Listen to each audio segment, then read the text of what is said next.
Wild wolf ప్రేక్షకులకి నమస్కారం. ఈరోజు మనతో పాటు ఉన్నారు ప్రముఖ జ్యోతిష్యులు చిలుకూరి శ్రీనివాసమూర్తి గారు. ఆయన అడిగి అసలు ఏపీలో అంటే మే 13న అయితే ఏపీలో పోలింగ్ జరిగింది. అక్కడ మే 13 గుర్తుపెట్టుకోండి, ఎందుకంటే 1, 3, 4 అవుతుంది. రిజల్ట్స్ కూడా జూన్ 4న రాబోతున్నాయి. అంటే అప్పుడు ఆ టైంలో ఎవరికి గ్రహస్థితి ఎలా ఉంది అంటే కూటమిక వైసీపీక, అండ్ రిజల్ట్ రోజు కూడా 4 తారీఖు వస్తుంది కాబట్టి ఆ రోజు బలం ఎవరికి ఎక్కువ ఉంది అనేది మనకు వివరించడానికి మనతో పాటు ఉన్నారు. సో లేట్ చేయకుండా గురుగారిని అడుగుదాం. నమస్కారం గురుగారు. నమస్తే అమ్మా. గురుగారు, ఇప్పుడు ఏంటంటే మే 13న ఏపీలో ఎలక్షన్స్ జరిగాయి, పోలింగ్ జరిగింది. మనం చూసుకున్నట్టయితే 1, 3, 4 వచ్చింది అక్కడ. అండ్ ఇక్కడ రిజల్ట్ కూడా ఎట్లా ఉందంటే జూన్ 4న రిజల్ట్స్ అని చెప్పేసి మనం చూస్తున్నాం. అక్కడ కూడా 4 వచ్చింది. ఇది ఏంటంటే ఏమన్నా మరి గ్రహస్థితి అంటే వాళ్ళు ముందే ఆలోచించుకొని ఇలాంటి ఒక డేట్ని ఫిక్స్ చేసుకున్నారా? దీనివల్ల అంటే ఏ పార్టీకి అంటే కూటమి సైడ్ మంచి ఫలితాలు వచ్చే అవకాశం ఉందా, వైసీపీకి మంచి ఫలితాలు వచ్చే అవకాశం ఉందా? అండ్ ఆ రోజు గ్రహస్థితి అసలు ఎలా ఉంది మే 13న, అండ్ ఇప్పుడు జూన్ 4న ఎలాంటి గ్రహస్థితులు ఉన్నాయి, ఎవరికి అనుకూలంగా వచ్చే అవకాశం ఉంది? ఇక్కడ ముఖ్యంగా మనం చూసుకున్నప్పుడు డేట్ ప్రకారం చూసుకోవటం కంటే కూడా పోలింగ్ జరిగిన తేదీ కానీ అభ్యర్థులు నామినేషన్ వేసినటువంటిది కానీ తేదీల ప్రకారమే ఉంటుంది, ఇంగ్లీష్ క్యాలెండర్ ప్రకారం. సరే, ఈ 13 అనేది కొన్ని అమెరికా దేశాలు అలాంటి చోట్ల ఒక 13 అనేది ఒక సెంటిమెంట్ అంతే తప్ప అక్కడ 3, 1, 4 ఉంది. సో రాజకీయానికి అధికారానికి సంబంధించిన రవి గురువుల యొక్క సాంగత్యం కూడా అక్కడ 2 సంఖ్యల్ని మనం తీసుకున్నప్పుడు వస్తుంది. ఒక సంఖ్య తీసుకున్నప్పుడు రాహు వస్తుంది. అంటే కనపడని గొడవలు ఈ జరిగిన విషయం వాస్తవం. మనకు ఆ రోజున ఆంధ్రప్రదేశ్లో జరిగాయి, కొన్ని చోట్ల చిన్న చిన్నవి తెలంగాణలో కూడా జరిగాయి. ఈ ఎన్నికలు అనేటప్పుడు ఈ గొడవలు అనేవి కామన్. కానీ ఆంధ్రప్రదేశ్ రాష్ట్రానికి సంబంధించిన విషయాన్ని కనుక మనం తీసుకుంటే ద ఫార్మేషన్ డే ఏదైతే ఉందో ఆ డేట్కి ఈ డేట్కి కూడా మనం అనుసంధానం చేసినప్పుడు కుజుని యొక్క ప్రభావం ఎక్కువ ఉంటుంది. కాబట్టి ఆ కుజుని యొక్క ప్రభావం వల్ల ఈ గొడవలు అనేవి సంఘటితమయ్యాయి. దానికి సంబంధించే ఇప్పుడు ఈ రోజున కేంద్ర ప్రభుత్వం ఏమిటి ఈ పరిస్థితులు అని చెప్పేసి వివరణ కోరటం కానివ్వండి, కేంద్ర బృందం వచ్చి దాన్ని పరిశోధన చేయడానికి పరీక్షించడానికి జరుగుతుంది. ఇక్కడ మనం టోటల్ డేట్ కూడా తీసుకోవాల్సి వస్తుంది. అప్పుడు తీసుకున్నప్పుడు ఈ 4 ఏదైతే ఉందో టోటల్ చూసుకుంటే మనకు 13, 5, 20, 24 టోటల్ కూడా 8 వస్తుంది. సో కాబట్టి శని సంబంధించింది కాబట్టి లో అంటే అణగారిన వర్గం వారే ఈ యొక్క గొడవలను ప్రేరేపించడం జరగటం, అది పెద్దల దాకా వచ్చి ఇంకొంచెం పెద్దగా విస్తృతం కావటం అనేది జరిగింది. అది సంఘటన మనం చూస్తున్నది ఆల్రెడీ జరిగింది కాబట్టి మనం చెప్పుకోవచ్చు. ప్రస్ఫుటంగా అణగారిన ఎవరైతే ఉన్నారో కుజుడు ఆవేశపూరితమైన నిర్ణయాలు తీసుకోవడానికి ఆస్కారం ఉంటుంది. శని ఏంటంటే మందగమనంగా చాప కింద నీటిలాగా అది విస్తరించుకుంటూ పెద్దదిగా అయింది. కాబట్టి ఈ గొడవలని వాటి వల్ల అత్యధిక ప్రాణ నష్టం ఏం జరగలేదు. ఏదో తలకాయలు పగలగొట్టుకోవటము, బ్లడ్ చూడటం అనేది జరుగుతుంది తప్ప అంతగా మరణాలు ఏమి సంభవించలే. దీన్ని కూడా మనం గమనించదగ్గ విషయం. ముఖ్యమైన పాత్ర ఏంటి ఈ గొడవలు జరగడం వల్ల? ఈ ఏదైతే లా అండ్ ఆర్డర్ దీనికి సంబంధించి పోలీసు వ్యవస్థ, ఈ పోలీసు వ్యవస్థకు కూడా కుజుడు గ్రహం కారకత్వం.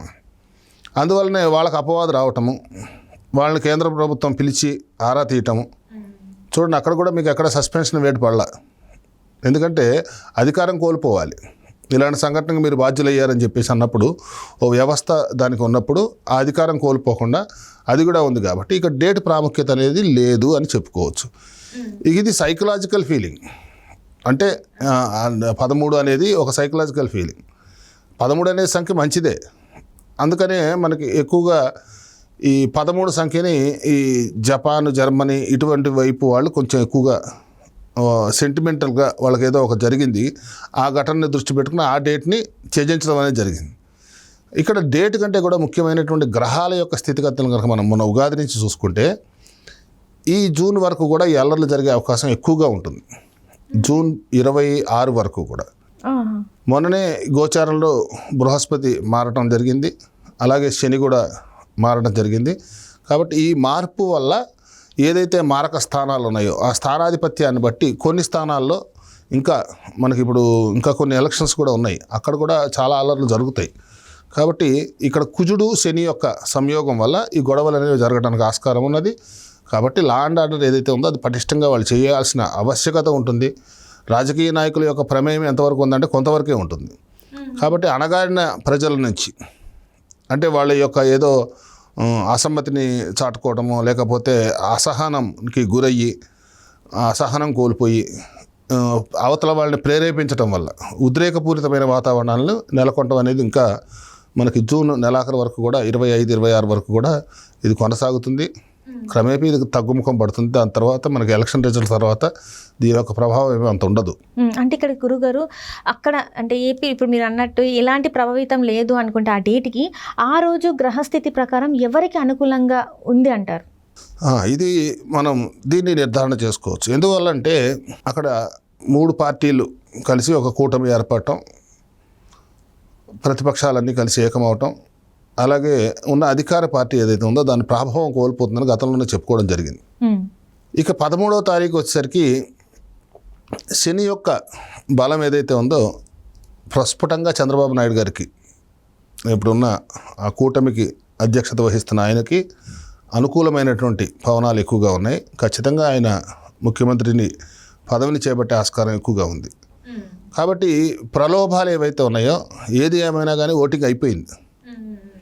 కాబట్టి 13వ తారీఖు రోజునే ఆ గ్రహస్థితి అనుకూలంగా రావటం, దీనివల్ల అనూహ్యమైనటువంటి ఓటర్లలో కూడా మార్పు వచ్చింది. ఒక్కసారిగా తెల్లవారుజాము అయ్యేసరికి చూడండి మీరు, ఎక్కడ లేని విధంగా ఇన్ని సంవత్సరాల నుంచి లేని విధంగా పోలింగ్ శాతం కూడా ఎక్కువ నమోదవటం ఆంధ్రప్రదేశ్లో మనం చూసాము. అలాగే అర్ధరాత్రి వరకు కూడా పోలింగ్ కొనసాగినటువంటి రోజు కూడా ఇది కూడా ప్రప్రథమే. కాబట్టి జనాల్లో ఒక మార్పు రావటం, అసాంఘిక శక్తులు ఎన్ని రకాలైనటువంటి గొడవలు సృష్టించినా కానీ ప్రజల్లో ఒక చైతన్యవంతం రావటం, ఇక అధికార పార్టీ ఏదైతే ఉందో దాని మీద విసుగు చెందిపోయిన కారణంగా కూడా కొన్ని క్రాస్, అంటే నేను ఈ వైఎస్ఆర్సీపీకే వేద్దాం అనుకుని తెలుగుదేశానికి వేసిన ఓట్లు కూడా చాలా శాతం ఉంటాయి. అంటే ఆ రోజు ఆ గ్రహాలు చేంజ్ అవ్వడం వల్ల ప్రజల మనస్సులో ఉన్నది కూడా చేంజ్ అయిపోయిందంట. మనోభావం చేంజ్ అయిపోతుంది. ఎందుకోసం అంటే ఇప్పుడు మనకి ఆటుపోట్లు సముద్రంలో వచ్చినప్పుడు కానీ, పౌర్ణమికి కానీ, అలాగే చూడండి మనకి అమావాస్యలు కానీ, కొంతమంది మానసికంగా మానసిక వ్యాధులతో గురయ్యే వాళ్ళకి ఆ సమయంలోనే కొంచెం ఆటుపోట్లలో సెట్ అవ్వచ్చు, లేదంటే ఇంకా ఎక్కువగా పిచ్చి ఎక్కువ అవ్వచ్చు. కాబట్టి మన మానసిక స్థితి కూడా ఎలా ఉంటుందంటే 2.5 రోజులకు రకంగా ఉంటుంది, పరివర్తన చెందుతూ ఉంటుంది ఈ యొక్క చంద్రుడు గమనం వల్ల. అది మీరు పట్టించుకోకపోయినా, శాస్త్రాన్ని మీరు విమర్శించినా కానీ ఇది వాస్తవం. కాబట్టి మహర్షుల కాలం నుంచి కూడా గ్రహాల యొక్క స్థితిగతులు ఎలా అయితే పరిభ్రమిస్తూ ఉన్నాయో భూమి మీద ఉన్న ప్రతి సూక్ష్మజీవి మీద ఈ యొక్క ప్రభావం అనేది ఉంటుంది. కాబట్టి అటువంటి యొక్క